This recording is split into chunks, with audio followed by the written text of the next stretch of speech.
Hello, everyone. Welcome to this episode of the Manxiety Podcast. We're your hosts, Ashad and Matt. Before we get started, if you're enjoying this show, please subscribe so you can get notified of new episodes. If you want to share this with your friends, you can find us on all podcasting platforms, including Apple Podcasts and Spotify.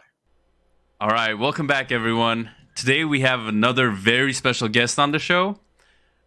This is my good friend from a long time ago. Her name is Kees. She is Christina Kees, whatever you prefer. Yep. She is a certified speech language pathologist.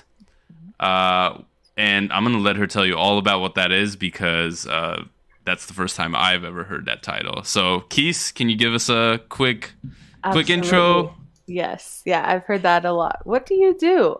So I prevent, diagnose, and treat speech disorders, language disorders, swallowing disorders, voice disorders, neurogenic or like cognitive communication and social skill deficits.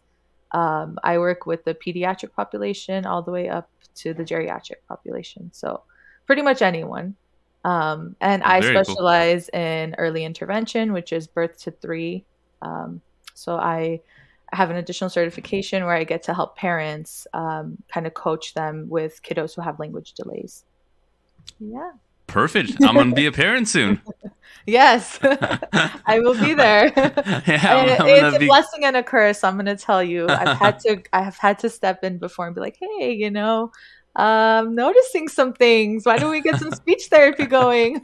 So hopefully that's not. Hilarious. That's very cool, though. You used some words there that I have no clue what they were.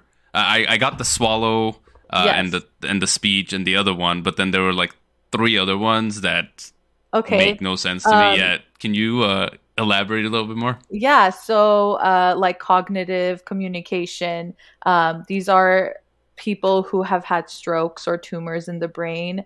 What sometimes happens is they get something called aphasia, which is a language problem, where they either have difficulty comprehending what you said or they have difficulty producing, words. So wherever the stroke is in your brain, it's gonna cause you to have a different type of language problem. So that's one thing. Feeding is another one. I mean, it's self-explanatory. You're having difficulty with feeding, but there's a lot into it. And you're helping, young kids all the way up to geriatric. So what else was there? And is geriatric like super old? Yes, sorry. So all right. pediatric, When am I considered geriatric? Yeah. Like when I hit 50, am I geriatric now? Birth to death is what we treat. So up until like ALS, we have people. Oh, we also work with people who don't actually use their voice, like augmentative and alternative communication, which I love. Yeah, it's amazing. Like ASL, like American Sign Language and all that? Have you ever seen somebody using a device instead of their voice to communicate or typing? Things like that. So we help Stephen with that. Hawking did that. Yes, he did. He had ALS. Right, yeah. Degenerative disease. So luckily he was able to, get that device because a lot of people don't realize that that's out there and that they can use it. There's also something called voice banking, which is where if you know that you have a degenerative disease and that you're just going to get worse, you can actually record yourself now and keep that voice on your device, which I think is amazing. So, that is so cool. Yeah, there's a lot of cool things out there that people don't know about with speech. Yeah. Yeah. I think me and Matt are lucky because we've been recording our voice for about 2 years now.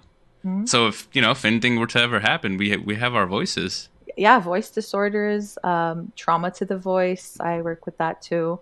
Yeah, or who knows? Maybe in the future they'll use our voice as AI or something. Go for it. We're gonna have to be saying a lot of like, make a right turn now, left turn now, get it in while we can. Yeah. No, that's super cool though. How did you get into speech therapy? Like, what do you? It's funny. I was at CSUN in Northridge and I was undecided and I just was looking at like the list of things they had and I'm like, communication disorders in science. Okay, I'm going to go for that. And I just kind of went with it and I fell in love with it. And I realized, oh, I can do something I'm interested in and make a lot of money. So That's super cool. that's what I wanted. I wanted to help people without getting into the medical side. Like I didn't want to be a doctor Right. or a nurse. I just can't handle blood. As much as I would respect people who do that, that wasn't for me. So I found a different route. No, that is awesome. But yeah. Do you see? Obviously, we're on the anxiety podcast, so we talk a lot about like mental health and anxiety. Yes. Is there a lot of mental health, I guess, related things that go like do a lot of people that have speech therapy also have some sort of mental health disorder? Like, do they get anxious because they can't talk, or get depression because? Yes. So fluency is like stuttering. A lot of those people usually tend to be overly sensitive. And so that can cause a lot of anxiety when they are communicating with others. So they will stutter more if they're nervous or if they're upset. Or I've had professors who treat fluency and stuttering, and even them when during COVID time they started to stutter again because of the emotional and the anxiety component. Right. So that's just one thing, but yeah, like even ADHD and autism, they struggle with anxiety as well. So it is something that we have to be aware of. Yeah, that makes sense. And you guys, do you just, I guess, recommend them to psychologist or psychiatrist? Yes, Yeah, absolutely. refer them. Pediatric psychologist or a psychologist for an adult. If we're seeing, that they need to go get help, we absolutely can do that. That's part of our job to refer out. But, we just try to make things as comfortable as possible for our clients, because it is hard when you come in and somebody's just kind of observing you and listening to how you talk and all of that. So we try to make it as calm as possible. No, definitely. I mean, I can only imagine being, just being watched. Like you go on stage and do a presentation and you already feel like you're being watched, so you start getting anxious. But going somewhere where like they're literally watching you to like find out what's, how to help, like what's wrong so that they can help you. Absolutely. I can imagine how much more stress, it can put on you. And like mental angst, it can, it can contribute to. Absolutely. Yeah. It's a very like high intense moment to be in that speech room and try to perform the way they want you to. But I've kind of changed the way that I do things, and I do a lot of child-led therapy. So I kind of let them choose things. What do you want to do today? I've changed it a lot because the old school mentality was like the clinician knows everything. Like we're doing it this way. I don't care what the parents think, so I've kind of changed that and made it so it's comfortable for them. I'm there to help them. I'm not there to cause more anxiety, Right. So. No, that's super cool. Knowing, I guess just being aware that they're anxious can help. But kind of like everything else, right? Me and Matt talk about this a lot where, if we hadn't told each other that we had anxiety, the show would have never happened. Like we would have just gone on sort of, suffering by ourselves, never knowing what's going on. Yeah. So knowing, I think, is kind of half the battle. Yeah. And then once you know, you can start helping. Yeah, I think you guys are doing an amazing job. Like, I'm so happy for you guys that you're doing that, because it is something I'm very passionate about too. Like, because I struggle with anxiety a lot of the time too. So it's nice knowing other people are going through what you're going through. When you go somewhere and you're like, okay, what should I do right now? But there's other people out there. They're struggling. So. No, I agree. I know right before we started the show, you were saying you were starting to feel anxious about the show and coming on. It's just me. Like anywhere I go, if it's something new, like I'm just nervous. Even if it's a new restaurant, like downtown LA, the driving there and I can't deal with that. No, I completely understand. The unexpected. It's the unexpected for me. Yeah, you don't know what's gonna happen. I mean, that's what anxiety is, right? Like you don't know. So you start feeling. You're kind of living like 1 minute, At a time. faster than everybody else. Yeah. What's gonna happen, or you're not really living in the moment. I definitely don't do that. No, I completely agree. What how have you experienced anxiety, or what, Yes. is there anything you want to talk about related to that? Yeah, I think that grad school actually caused a lot of anxiety. As much as I love my career, I struggled a lot. It was really difficult. They're giving you a lot of information. I mean, I listed all the things we have to learn. So it's just a lot of information. And I think, that extra like pressure of like, you have to get a 4.0, you have to, you don't get any B's in grad school. Like we were all trying to get A's, and it was just very intense. And so I just started planning my life ahead of time. Like I was always like, okay, I have to do this, I have to do that, but I wasn't actually living in the moment. And I think the 2.5 years that I did that, it kind of, when I got out of it, I realized, oh my goodness, like I'm actually struggling with this. It's intense. And yeah, that is interesting. Yeah, Yeah. a lot of childhood stuff and everything. There's a lot that goes into why someone has anxiety. Like For sure. trauma. Mm-hmm. No, that is interesting though. I don't think we've ever really approached that, but like if you have that like planning mentality, right, where you're always planning things ahead. Yes. You kind of get into the habit of doing that, and then like when it comes to like your kind of like everyday stuff, right? Like you start doing that, but then it starts causing you anxiety, because that's what anxiety is. Like, thinking about all these scenarios that won't really happen, but you're kind of psyching yourself up. Yep. Absolutely. So that is very interesting. Yeah. And Matt, you've been quiet throughout this whole thing, which is very weird. We've been talking for about 12 minutes now, and you haven't said a single word. I'm probably over talking. Sorry. No, you're completely fine. You're doing great. I'm having to do all the talking here. I was waiting for it, because every single time we have anybody on for an interview, I will sit and just listen and absorb. And there gets to a point where Shah just goes, I'm done talking. Don't have any more questions. Matt, you've been awfully quiet. Like, say something. And then I jump in. So it's funny that those patterns are just repeating themselves, right?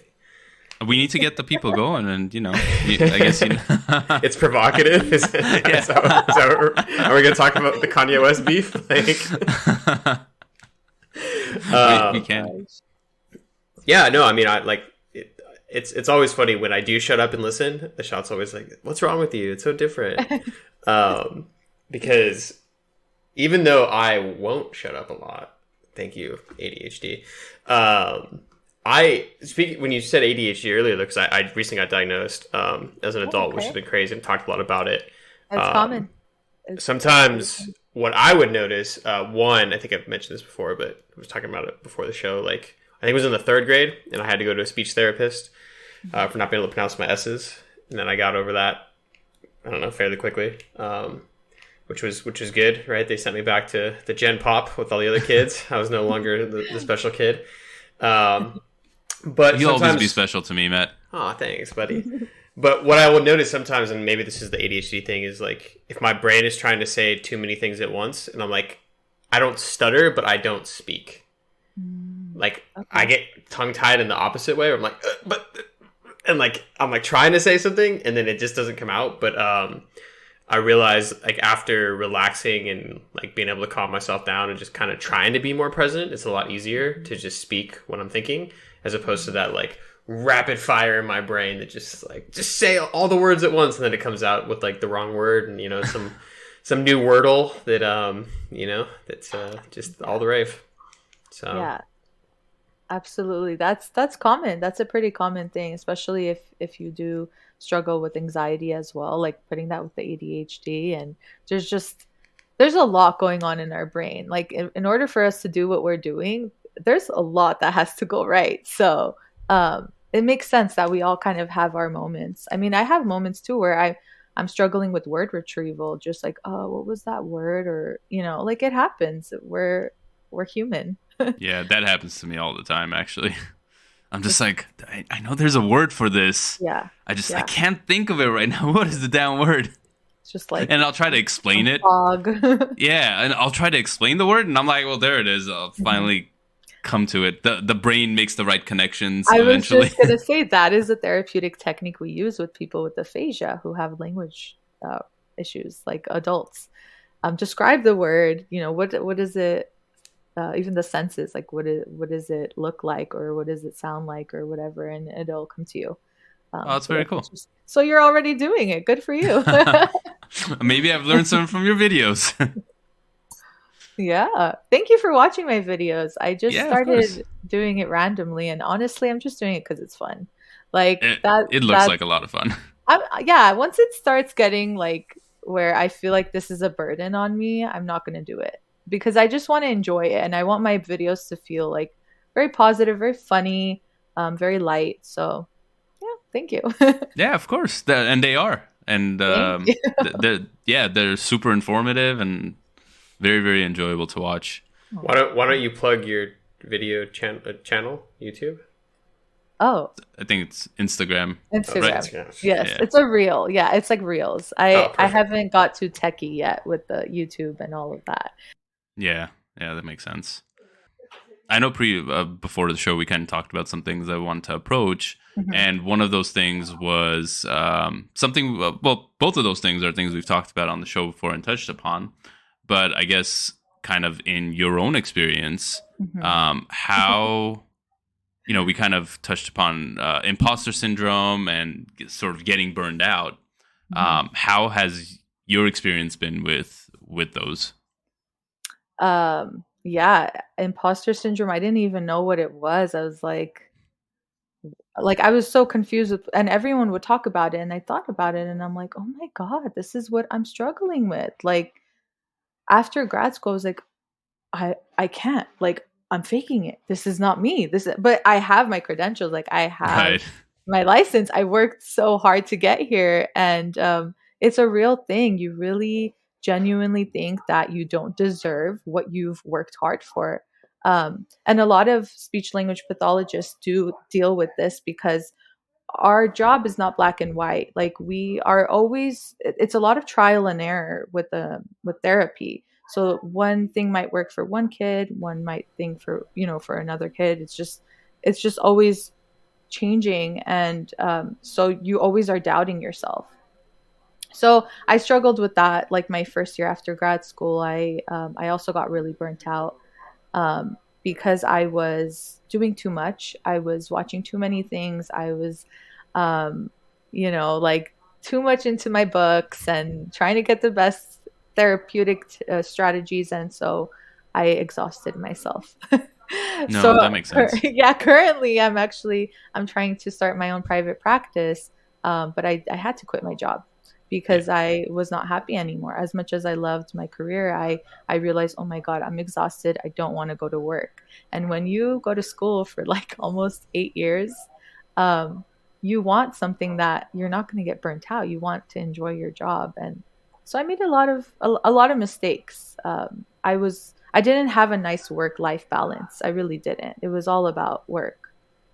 Because these kids, you care about them. You want the best for them, and you're so hard on yourself when something doesn't go the way you want or at the speed you want. So that's kind of a speech pathologist perspective of imposter syndrome and burnout. At least No, for and I me. think both. No, it's common, right? And I think both of us have also experienced a lot of those same things. Yeah. Just maybe in different ways. Like, I know when I first started work, it was similarly like I had gone to school and learned all this stuff about technology, and I started, and I knew what I was doing, but I just felt like I didn't belong, or like that I wasn't doing it right. And even more recently, kind of within the last year, I started managing a team, and pretty much everyone on the team is older than me, so I felt very, very a lot like an imposter, right? Because I was like, well, I don't know if I'm qualified for this. They're all older than me. I don't know how I'm going to, manage them, and how I'm going to do this. And, how will I gain their respect? Are they going to, think of me as like just because I'm younger or less experienced, he doesn't know what he's talking about or anything like that. Mhm. Um, it is hard, and it wasn't until we've talked a lot about kind of getting professional help, but my professional help was a little bit different. I attended a leadership course, and I started talking to my mentor in that leadership course about all this, and they were like, same thing. It's very common. Like, you're not the only one that struggled with that, and kind of gave me some strategies to approach that. Kind of what you did, right? Like realizing that like you do have experience, right? Like you have done all this. Like the reason that you got hired or that you got promoted or whatever is because other people saw that in you too. Absolutely. It's not like you cheated your way in or bought your way in, right? Yeah, you work hard. Yeah, exactly. So, again, a lot of those same things, I think it's very common for a lot of people, especially if you have anxiety. I think that just like Just makes makes it so much it, worse. yeah, Everything yeah, just happened to me at once. Like it was, I realized I had anxiety. I was dealing with the imposter syndrome, burnout. Like all these things were all at once. And I'm like, and the funny thing is like people would come to me and be like, oh, you're doing so amazing. And can you help me with this? And I'm like, yeah, of course. Like, you're putting on that front, but really you're struggling yourself. And I could just imagine like, how, like I look at other people and I think they have it all together and I'm sure they're dealing with something. So that kind of helps. We're all yeah. kind of dealing with something. Everyone's got something going on. Yeah. Yeah. Do you think that having a sort of support group and people to be able to talk about those issues in like grad school would have helped? I know Oh my like gosh, yes. so many people that I've talked to that went to grad school are just like, I'm so burnt out from it Oh my because they're gosh, probably yeah. working while also going to school and just Yep. like everything. And it sounds like that's a pretty common thread I've seen. So Yeah. was there any support for you in grad school or like any like opportunities for those types of things? Or like, I guess, do I'm you sure think, there was, but I didn't really look into it. Like I was so realistically, I was so focused on just making sure that I passed and I got everything done that I wasn't taking care of myself. Um, so I'm sure maybe there might have been a group that was talking and venting to each other, but I was just totally the other way. But I wish I had taken care of myself more and really thought about my mental health and given myself at least the weekends to just unwind. Um, that would have probably changed a lot of things. We did kind of like de-stress with each other in study groups, but you're studying. You're still doing it. Like you're not really getting out of that environment. Um, so yeah. No, totally.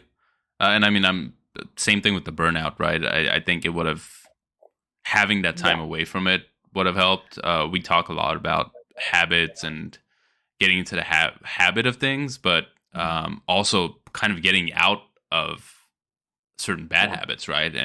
Yes. And not necessarily bad, but just having the ability to see that maybe you're focusing on something too much, that it's negatively impacting your health, physical or mental, or what, impacting you negatively in some way, and Absolutely. learning how to take action and take a step back, maybe. Yeah, Um, too much of anything is it's bad. It's terrible. So you have to have a balance with everything. And it took me a long time to realize that with school because that's all I cared about at the time. Um, yeah. And it's common, right? I yeah. mean, you're going to school. I feel like you're kind of like, Same. hey, I'm here to learn. I'm here to like do this Yeah, thing. yeah. You feel like you don't really have a choice to do anything else. Hmm. Hmm.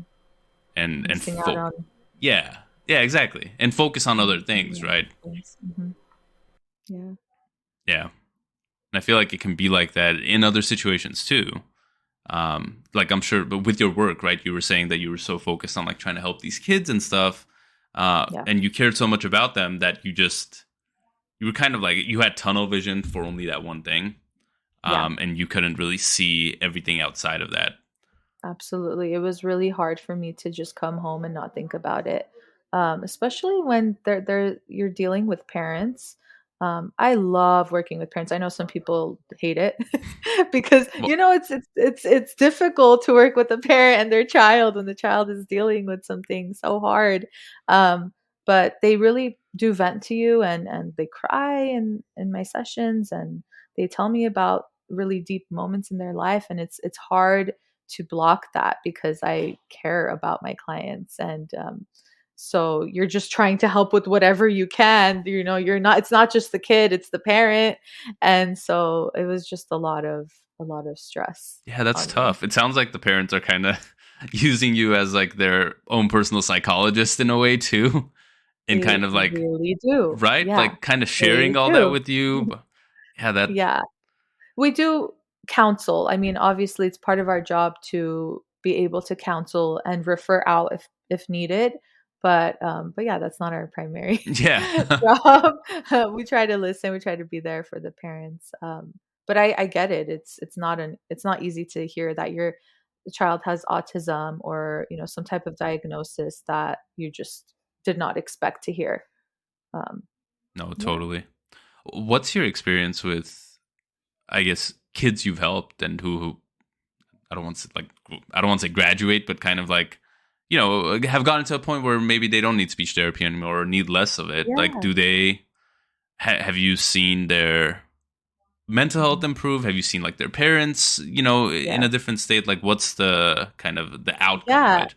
Yeah, so with my early intervention kiddos, I only have them for about 3 years and then they graduate. But majority of them do so well that they really don't need it after when they start going into preschool. And yeah, everything changes. Their behaviors change.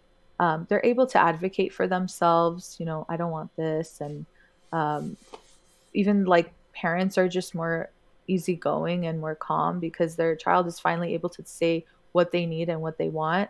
Um, so it is really amazing. I've gotten very emotional with my clients, when they produce their first words or if they're able to just have a full on conversation with me. That's kind of when okay, they're ready to go. When the child can get that long term met, when they can communicate with others in their community, that's pretty much telling you, okay, it's my job is done. So it's pretty common, but there are some kiddos that obviously they're going to need speech therapy the rest of their lives. There are specific reasons for that, specific disorders. So progress is what I care more about. How much has the kiddo changed? And the small things, because parents will feel exhausted or just feel like their child's never going to get better. But I always show them, like, look at where they were, look how much support they needed, and look at where they are now. So I think that's also, to me, that's like graduating. Even if they're still with me, they're at a different level of communication. But yeah, Yeah, I think it's sometimes hard to see that improvement, right? it is hard to say. Yeah, obviously you just mentioned it about speech, but even just about any kind of disorder or anxiety, mental health, anything, right? You Yeah. don't see from one day to next you getting just a little bit better, right? Hmm. But when you kind of take a step back, zoom out, you realize that, hey, you've come a long way from where you were, and there Yeah. might still be a ways to go, but you can't discount the fact that you've made progress, that you've made it Yeah. to the next step. Yeah, it's very hard for us to see that. I always tell my parents it's like weight loss, right? Like you need to, you're not going to see it the first second that you're doing it. You need to take pictures and see that progress. And so I try to do it in that way. I'm like showing them data of, like, what they used to do and what they're doing now, even videos of their behaviors before and then, how they are now. So, Yeah, that's um, that's funny about weight loss because you see, the people you spend your time with all the time, they almost never see you getting mhm, skinnier or fatter mhm. or more muscular or any of that. But then Yeah, you see someone they haven't seen in like 4 or 5 months. They're like, "Oh my yeah. god, you've gained so much muscle," and you're like, "No, Yeah, I it's a haven't. huge I haven't done difference. anything." Yeah. And then you go and look at a picture of yourself from 4 months ago. You're like, "Damn, yeah, I did." That one is, I feel like weight loss is, I mean, this is totally opposite to what we're talking about, but it's a huge anxiety thing. I don't know. It's just like everyone cares about, how they look and what's the best thing? What can I do to lose weight and be healthy? And so you guys, I don't know if you've had that topic, but you should talk about that and I want to listen. Huh. We haven't, but it looks like Matt's writing it Maybe- down so that we will. Matt has a super Maybe cool. like a dietitian or someone. I know. Actually, I That'd do be know a cool. dietitian. Now that I think about it, we'll have to have her on the show. But Matt has a super cool whiteboard desk, so I'm pretty sure that's what he just did. He just pulled out a marker, wrote right on his desk. Yep, especially because what I was gonna write on my desk is we're on the same wavelength and to send to you because I was thinking the exact same thing about the progress with people and how you know those closest to you don't see it, but then when you take a bigger look or like somebody you haven't seen in a while. But yeah, I mean, weight loss is a big thing for anxiety, especially like it goes both ways. Like I've been skinny my whole life and everybody's like, don't you eat? Don't you like eating? Maybe you should eat more. Why don't you eat? And I'm like, I can't fucking smell. Like, food tastes like shit. Plug your fucking nose. Like, Oh my gosh, I would love to just have a conversation with you about that because that's just so. It's like so interesting. Well, you can have a conversation right now. yeah, or we can talk after too. I mean, don't worry. I've heard every question. Nothing offends me, both in smelling and in life. I have one. Yeah. In terms of like your memory, do you feel like it's impacted anything with? Well, I don't know if it will, because a lot of your senses, like your olfactory, is like it does have to do with memory. So I don't know. Has that ever been an issue for you? So that's what's weird. I have a really, really good memory. Okay. And I don't know why, because I know that obviously the nostalgia comes from smells and stuff, right? Yeah. So maybe I'm not focused, my brain's not focused on the like external smells and things coming in, so I'm able to focus my other senses on what's going on. I'm kind of like the like Daredevil, you know? Except I can't other smell. senses are heightened. Yep. Yes, exactly. So do you wear glasses or how's your vision? He needs to wear like instead of glasses, like a patch on his nose. Something. Yeah. So people know that he can't smell. You know. No, I have to wear like a plug. It's like so, you know. Otherwise, I can. Well, I don't know. What would because like Daredevil would be able to like see smells or something like in this example. Which would be hilarious. Like if somebody farted, I'd be like, I know who it was. It was that guy. I can't smell it, but I know I can see the toxic cloud around the shot. I can see it. It's him. Yeah, it does get me in trouble sometimes not being able to smell. There was a situation at work a few years back where I farted. It was me. If you see, I've never dealt it because I can't smell with it. So if you smelt it, you dealt it. Never. But I farted.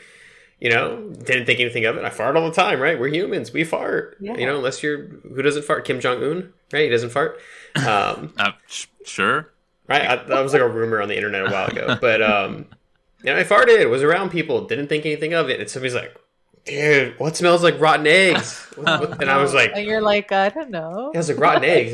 That's probably a bad smell. And I just said something like, is that like what protein farts smell like? He's like... Yeah, that's exactly what it is. Like, what happened over here? And I was like, well, I farted. Like, why did you fart around us? I was like, because it doesn't smell.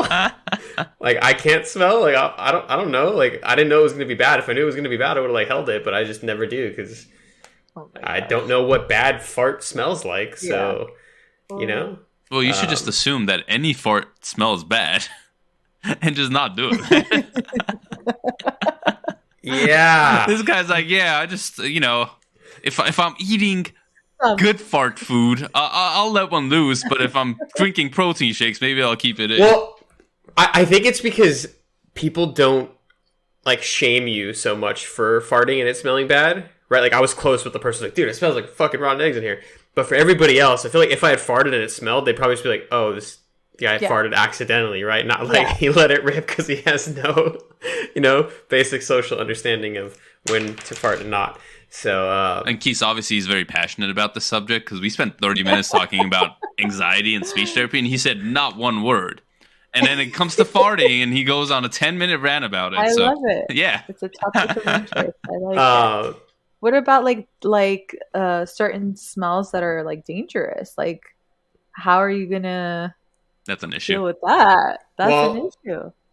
I mean, it won't matter because.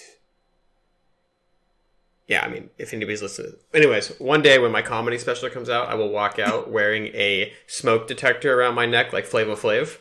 Because Oh, that'll be my symbol there's that I something. can't smell. Yeah. Now that I think about it, I'm sure there's technology and there's things out there that will help with that. Yeah, but it can still cause a lot of anxiety. One of my roommates the other day was like, "Hey, the dryer smells like gas." I was like, "Oh, I'm gonna kill us because I like lighters." And he's like, "Yeah, it just smells a little bit. I don't really know what's going on, but I had like a gas sensor in there because I have like detectors in every freaking room." And it didn't go off or anything, so we're like, "Oh, maybe you missmelled it or didn't smell it, like, or maybe it was something else. COVID knows. I have no idea."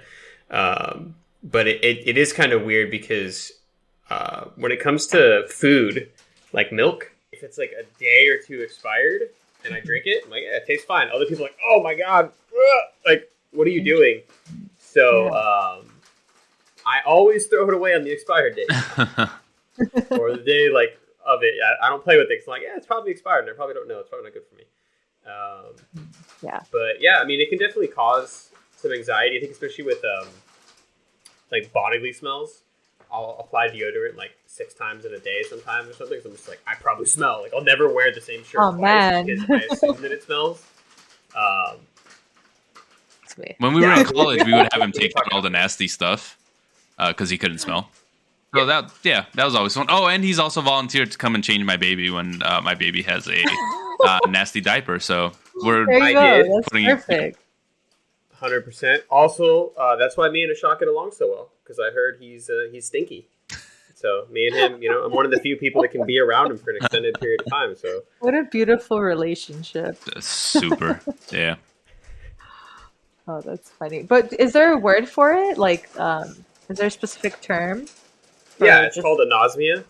Oh, which is funny because it's ANOSMIA, so like a nose MIA, missing in action. That's another joke. That's going to be on the special too. Don't worry. So that's pretty good. I like that one. Jokes.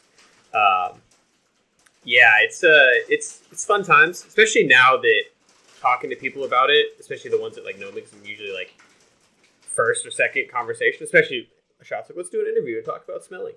Oh man! Like I tell people pretty early on, just so they can like get all their questions out of the way.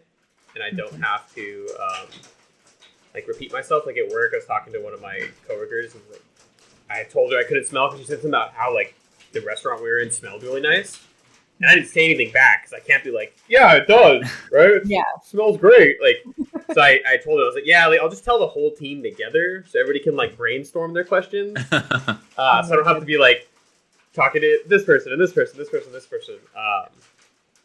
But yeah, I don't know. I just don't know any different. So I think we need to start writing a biography for us, Matt, and sending it to people that we're going to have on the show. That way they kind of know about us before they come in. And maybe you can put like a frequently asked questions section about your smelling. Okay. We'll start with child trauma. And then work our way up to all the anxiety. And then, there you go. I will say, last thing on smelling, and then we can go back to the real topic at hand. About the children and speech, which is actually way more probably important. In high school, everybody loves and remembers Axe body spray, right? Mm-hmm. Well, I had the knockoff shit. I don't know what it's called, something else, and I would just douse myself in it after PE. Because I didn't know any better. I thought that's what you're supposed to do, right? And then I would go to like biology after, and I'm pretty sure people got contact high from me. Oh my like goodness. we'd all sit in the back, and I think they just be like, yeah, they're all talking real slowly. It was like pretty sure I was like high as shit during those classes, just because the fumes coming off me must have been amazing. Not only was it just pure sweat, but also just whatever knockoff Axe body spray we had. That's hilarious. It's a wonderful combination, sweat and Axe. All right, Keith. Anything else that you wanted to share or talk about or discuss? I mean, actually, there was one random thing I wanted to talk about. Let's do it. Because we were talking about anxiety. I have this weird thing called trypanophobia. Have you guys heard of that? It's a phobia of a cluster of holes. So yes, it I've freaks seen me this out. online. Yeah. So that's actually cluster of causes me a lot of holes. anxiety. Yeah, so it's a cluster of a pattern or of holes, like little holes. And when I looked into it, it's pretty much like this like automatic like fight or flight reflex that I get where my body thinks I'm in trouble. So I kind of freak out, and it's like super emotional. But yeah, That's very phobias interesting. are another thing apart, with anxiety. No, totally. So if you have like a Like honeycomb, I can't.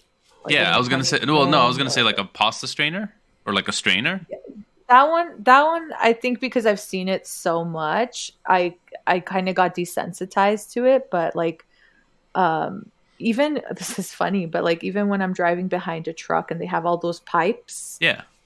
that freaks me out. Oh, Seeing wow. like all the holes like that. It freaks me out too, but that's because I've seen Final Destination, and I always assume one of those bad boys is going to come flying off of me, so I'm just like automatically getting out of the different lane. Ooh. Interesting. What about pomegranates? Yeah, I don't like it. Even blueberries, if I like wash blueberries in a bowl and I see them floating around, it freaks me out. How about grapes? Or like grapes are fine. Okay. I don't know. It's weird. I have like specific things. And every time I talk about it, people will show it to me. Like, are you scared of this? Are you scared of this? No, Like, we wouldn't show it to you. We don't want to cause more anxiety. That's We'll ask you the about same it. thing. That's the same thing with not being able to smell. People are like, "What about my old socks? I haven't it's washed like, them in 12 years." Nothing. That's But yeah, interesting though. a Well, little see, weird thing. but I don't think it's weird because one, I've seen it on like Reddit and stuff, right? So I'm sure there's a lot of people that experience something similar. I mean, there's a word But for it's- it, Matt. So obviously people experience Yeah. it. Phobia. Thank you, Ashad. Sorry, can But you it's, say the word again? Is it tripilophobia?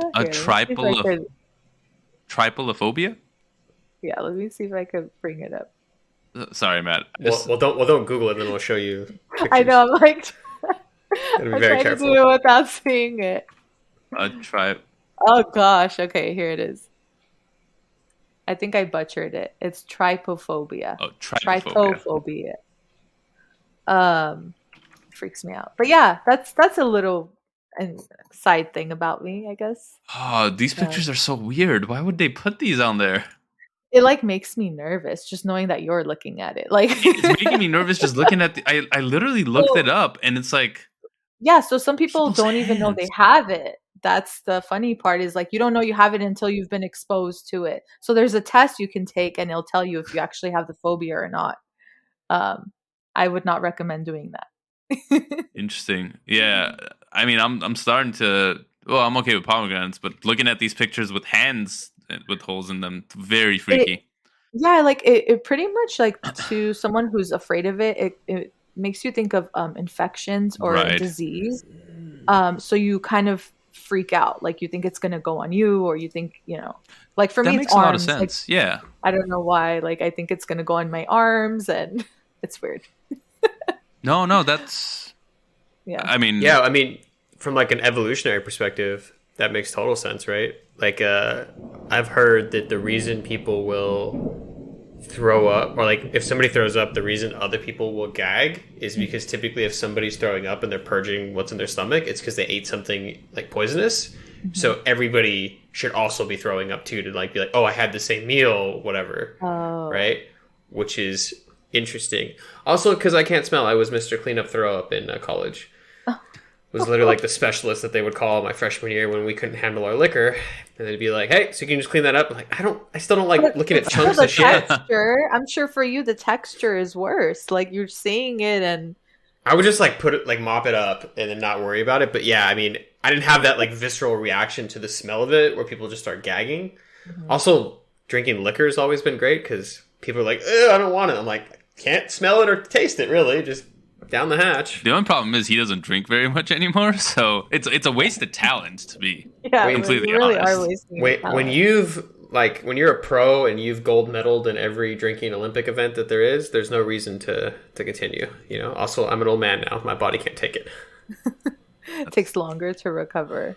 Oh my gosh, Yeah. it really does. I can't do it either.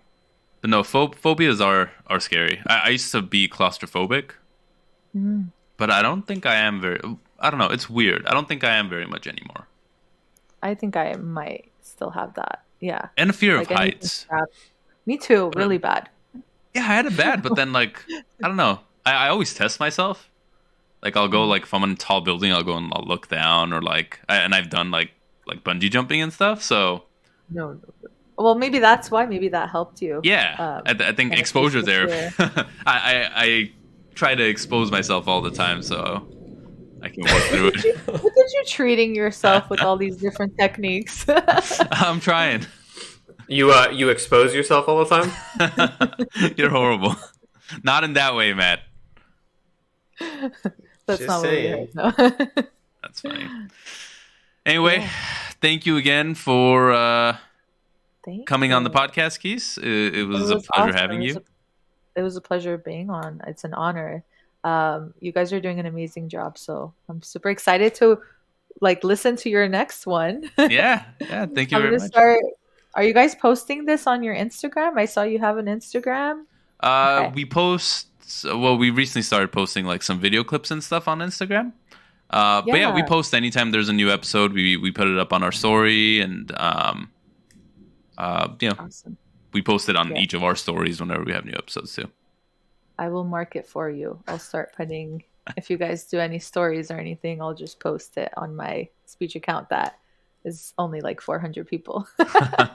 That's all good. Thank you. And if All you right. want, like Matt was saying, if you want to give people your speech account too, and they can tune in and watch your cool videos and get some information, feel free to, and we can also put it on the description of the app. Okay. So, do you want me to say what it is? Yeah. Just go ahead and say it. It's at Speech by Keys, KIS. And yeah, And you're I'll on send it to you Instagram. guys. That's it? I'm on Instagram for now, Cool. and Clubhouse, but yeah, not really. We talked about that. Yeah. Okay, very cool. Yeah, All so right. at Speech Thank by you, Keys, if you guys are interested in watching some funny and informative videos. And yeah, thanks again, Keys. We'll talk again soon.